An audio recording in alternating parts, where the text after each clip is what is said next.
Welcome to Lost the Plot. This episode picks up right where the season's time travel setup left off. Magneto and Bishop searched for months and found no trace of the X-Men. Nightcrawler jokes that this isn't their first "the X-Men are dead" scare. Jean Grey explains they ended up scattered across time after the asteroid exploded. Then Magneto turns to a rescued stranger and asks his name. The stranger answers plainly. His name, En Sabah Nur. Back in the present, the team that returned from the future arrives at the ruined X-Mansion.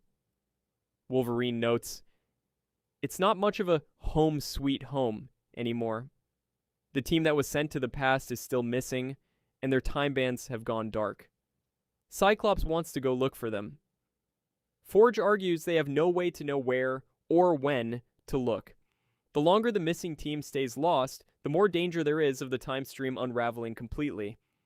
All they can do now is hope Magneto's group succeeds at stopping Apocalypse before he ever rises." The action jumps back to ancient Egypt in the year 3000 BCE. Magneto is quietly manipulating a young En Sabah Nur, long before he ever becomes Apocalypse. He tells Nur his abilities could make him a god among insects. Nur has been raised to believe mutants like him are only destined to survive, not to rule.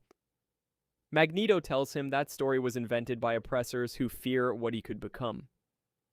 Elsewhere, the Pharaoh receives word that Nur is leading an army called the Sandstormers toward the city. He seems entirely unsurprised. He orders his general, a man named Logos, to redirect his forces to the front walls. Logos rallies a group of enslaved workers, warning them not to be swayed by the Sandstormers' promises of freedom. He reminds them who truly holds their chains. Their one true ruler, supposedly Pharaoh Rama-Tut. Before the battle, Baal, a man Nur considers family, reminds him how far he's come since Magneto found him broken in the desert. Nur promises their people's freedom is coming. The Sandstormers charge, chanting "survival of the fittest" as they go. Nur is quickly swarmed by Rama-Tut's robotic soldiers and the city gates close behind him, but he breaks straight through the wall, tearing through robots and even hurling an elephant to prove his strength. Baal urges Nur to kill the fallen Logos on the spot. But Nur looks up, sees Magneto watching, and spares him instead. It surprises everyone present. Magneto tells Charles to send a team to recover the fallen robots so they can study the Pharaoh's technology. Back at their makeshift lab, Nightcrawler returns with bags of salvaged robot parts. Beast and Rogue have been working on a machine to get the team home. Beast powers it up, but it fails. He says he simply doesn't have enough power to make it work. Charles suggests their real hope now rests on getting information out of Logos, information that could help them adapt the Pharaoh's technology, assuming Nur doesn't kill Logos first. Magneto rides alongside Nur and the remaining Sandstormers. Nur warns him that Baal doesn't trust outsiders easily.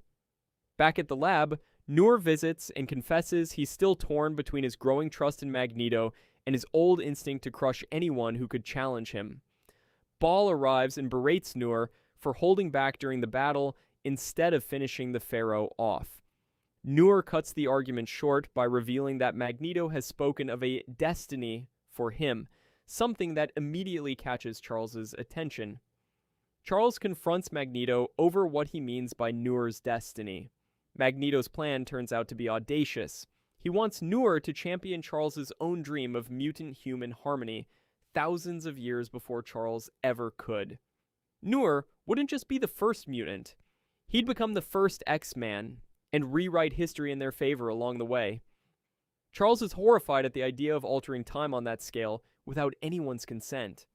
Magneto isn't interested in the argument. He points out that unaltered human history is already just one long bloody chapter after another, all the way up to the people who sponsored Bastion's attack on Genosha. Charles tells Magneto that Genosha wasn't his fault. Magneto disagrees. He says he's the one who brought mutants there and built it into a nation, all to inspire Charles's dream. He admits it never worked the way he hoped. He offers Charles a deal. Help him with Nur, and the X-Men will return home to a world where Charles's dream has finally come true. Back with Logos, the team presses him for the secrets of the Pharaoh's technology, promising to spare his life if he talks. Logos instead taunts Nur, revealing that he was Nur's original master, the very man who once chained him as a slave under Rama-Tut. Nur nearly kills him on the spot. Magneto talks him down, reminding Nur that he is not defined by his past. Nur spares Logos a second time and walks away, leaving him to the others. Logos mocks their mercy, then dangles a piece of information as bait. He tells them about a lost temple built by beings from the stars, one that could supposedly turn Rama-Tut into a literal god. When he refuses to say more, Charles decides to pull the information from his mind directly, despite the risk of altering the past even further. Inside Logos's mind, Charles finds only fragments about the temple's location. Then, an unfamiliar voice reaches out to him directly, warning that everything eventually crashes against the rocks of the eternal shore. The voice tells him this is where the end begins. Charles snaps out of it, badly shaken. He tells Magneto the presence he encountered felt enormous and hostile, and warns it won't tolerate them finding whatever it's guarding.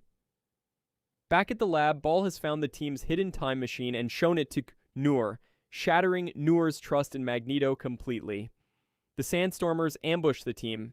Magneto tries to apologize, but Nur executes Logos on the spot anyway, calling lies a weapon of the weak. Fighting breaks out, and one of the Sandstormers turns out to be Bishop in disguise, evening the odds. In the chaos, Bishop reveals himself and tracks down Nur, using a device to drain his power and neutralize him. He reunites with Magneto and the rest of the team, urging them to get home before the Nur recovers. Rama-Tut, watching from his temple, declares it's time to see who is truly fit to survive. Charles tells Magneto he fears their chance to redeem Nur has already passed. Magneto agrees it's time to leave. Before the team can fully escape, Rama-Tut fires a massive blast at the mountain where they're hiding. The episode ends on the explosion tearing into the mountainside, with Rama-Tut laughing as the words, "to be continued," appear on screen.